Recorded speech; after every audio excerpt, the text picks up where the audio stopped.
From the world's emptiest airport, which was eventually used as a warehouse to store rice, to an abandoned stadium in the heart of the Amazon rainforest. And from a massive hotel in one of the least visited countries in the world, to a revolutionary science project that ended up wasting billions of dollars.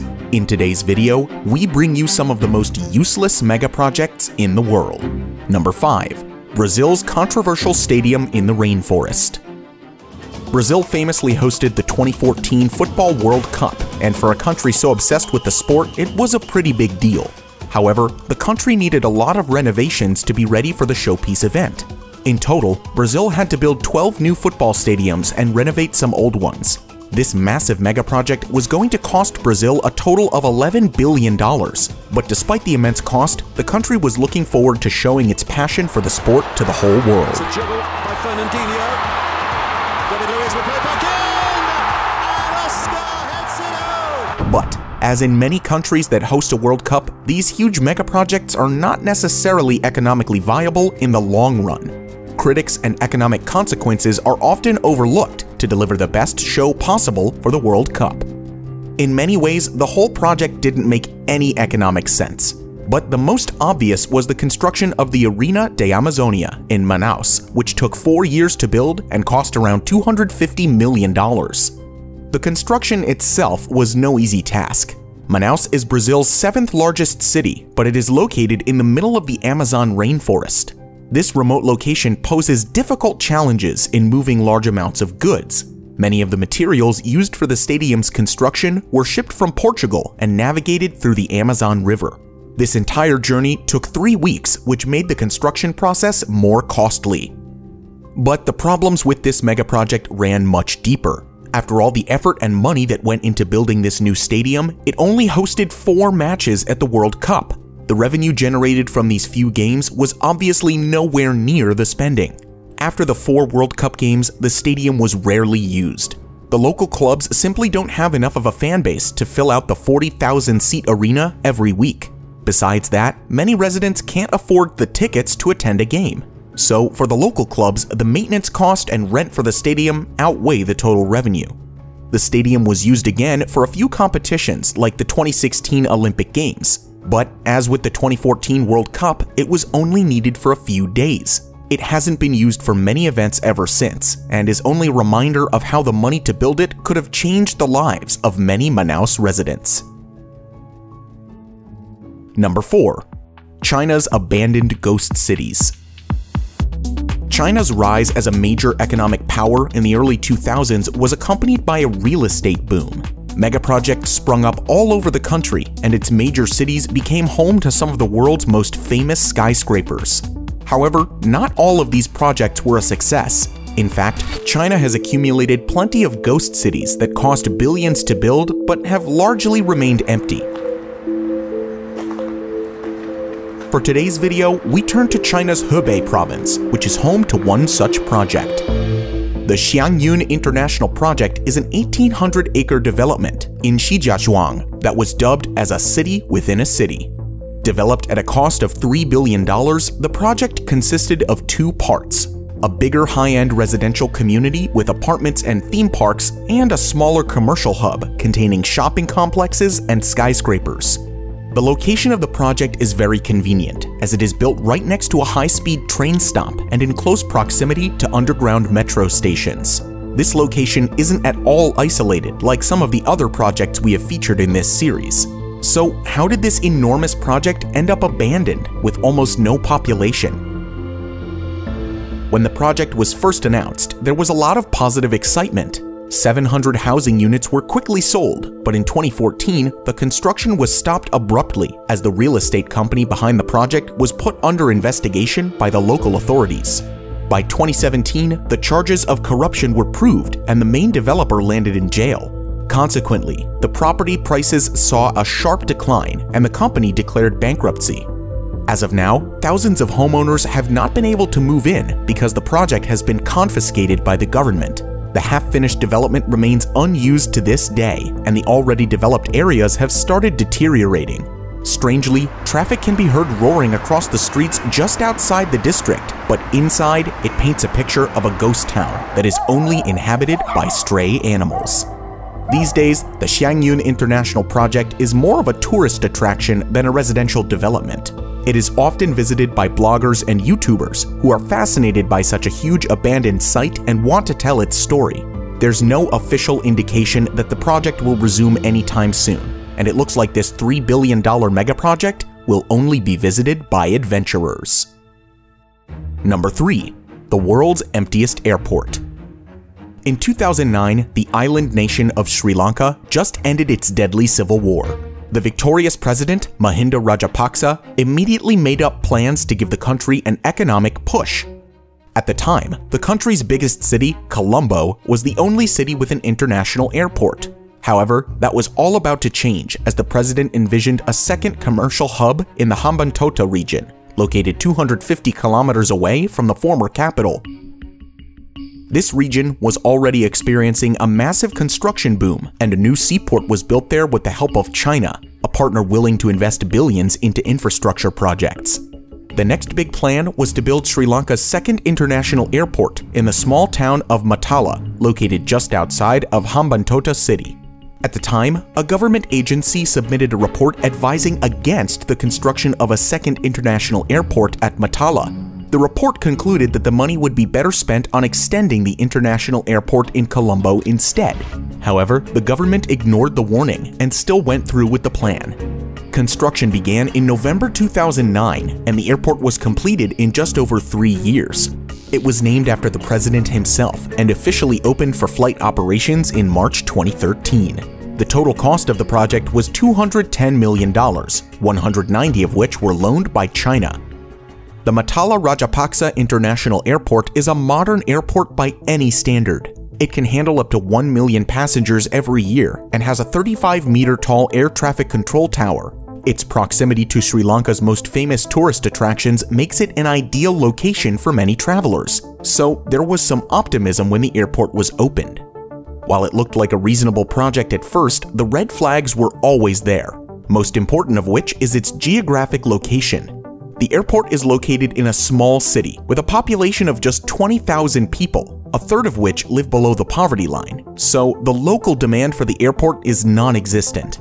Even though it's close to many tourist hotspots, a lack of effective transportation makes it less desirable for travelers. In 2014, the airport was used by 3,000 flights and serviced 50,000 passengers. For an airport designed to serve 1 million passengers, the numbers were too low. But the worst was yet to come. Due to low demand, the airliners were quick to cancel operations, and within a year, it was registering losses of $18 million per year.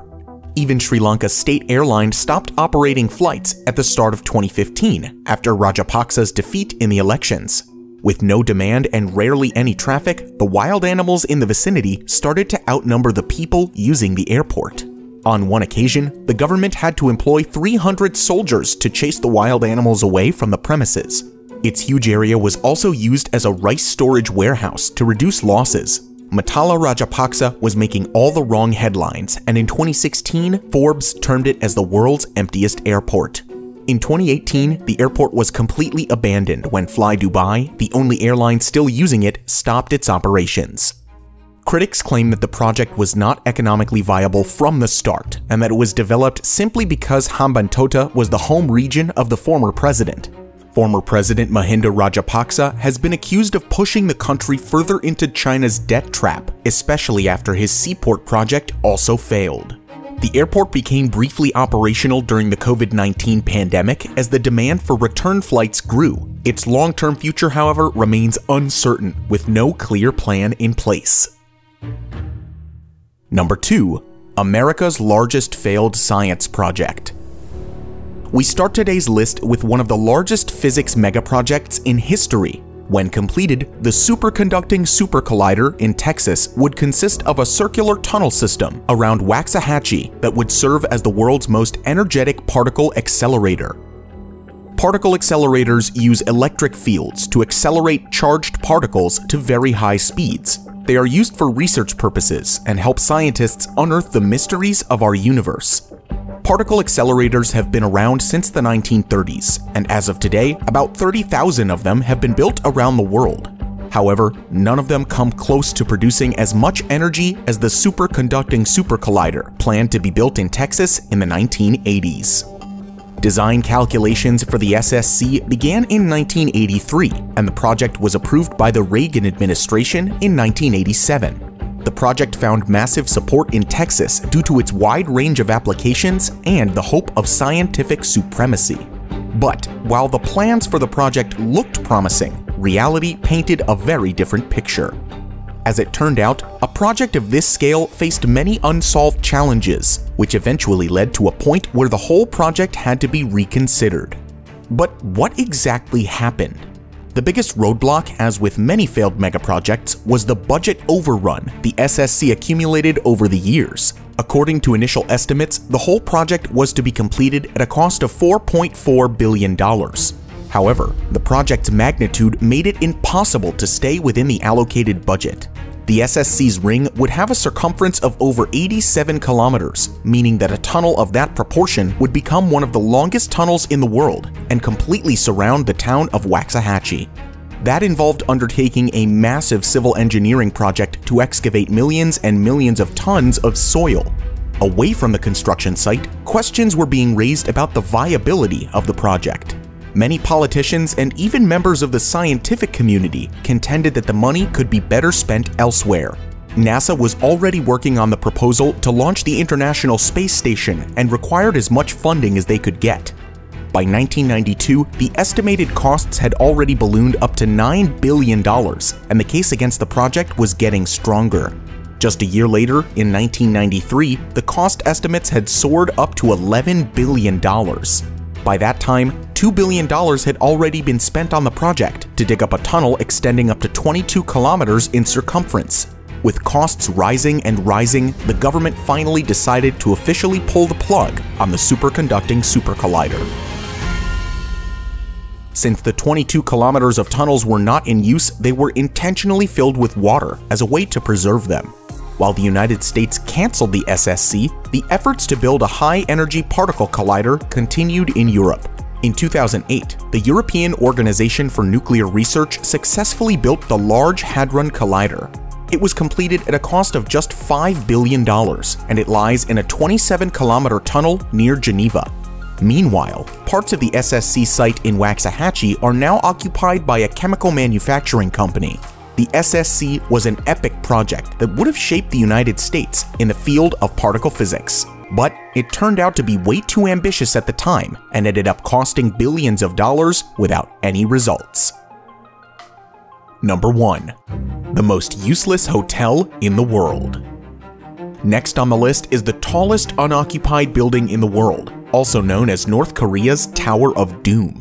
North Korea isn't too keen on hosting tourists. The state's policy of secrecy and regulation of any interaction between the locals and foreigners means the country isn't a major tourist attraction. However, this reluctance to host tourists wasn't always there. In the 1980s, North Korea, fueled by its rivalry with South Korea, planned on hosting thousands of foreign visitors in the world's tallest hotel. South Korea, backed by the United States, had won the hosting rights to the 1988 Olympics. Moreover, a South Korean state firm just finished building the tallest hotel in the world in Singapore. Not to be left behind, North Korea won the hosting rights of the 1989 World Festival of Youth. A year later, the country broke ground on a unique pyramid-shaped hotel in the capital, Pyongyang. At a height of 330 meters, Ryugyong Hotel would surpass the hotel built by South Korea to become the tallest hotel of all time. North Korea had planned to inaugurate the hotel on the eve of the festival. However, the construction couldn't be completed in time due to engineering problems. Funnily enough, it's actually not finished to this day. The hotel's height finally topped out in 1992. However, by that time, the financial backer of the project, the Soviet Union, no longer existed. The financial support dried up, and the project stalled. At this point, the Ryugyong Hotel was just a hollowed-out concrete structure with no windows or any sort of construction beyond the outer walls. Construction remained halted for the next 16 years until an Egyptian company took over the project. By 2012, they installed a glass facade and LEDs to the building's exterior for $180 million. North Korea's new political problems meant that the renewed efforts didn't last long either, and the building was abandoned yet again. It is estimated that the completion of the Ryugyong Hotel will cost upwards of $2 billion, which is about 5% of North Korea's total GDP. There is no official information available on the project's progress, and for a country with a lack of money like North Korea, a resumption seems very unlikely. What is your opinion about these failed megaprojects? Let us know your thoughts in the comments below. If you want to see more about similar projects, you can watch part 1 of this series, or our video about the biggest megaprojects never finished. Thank you for watching, and we'll see you in the next video.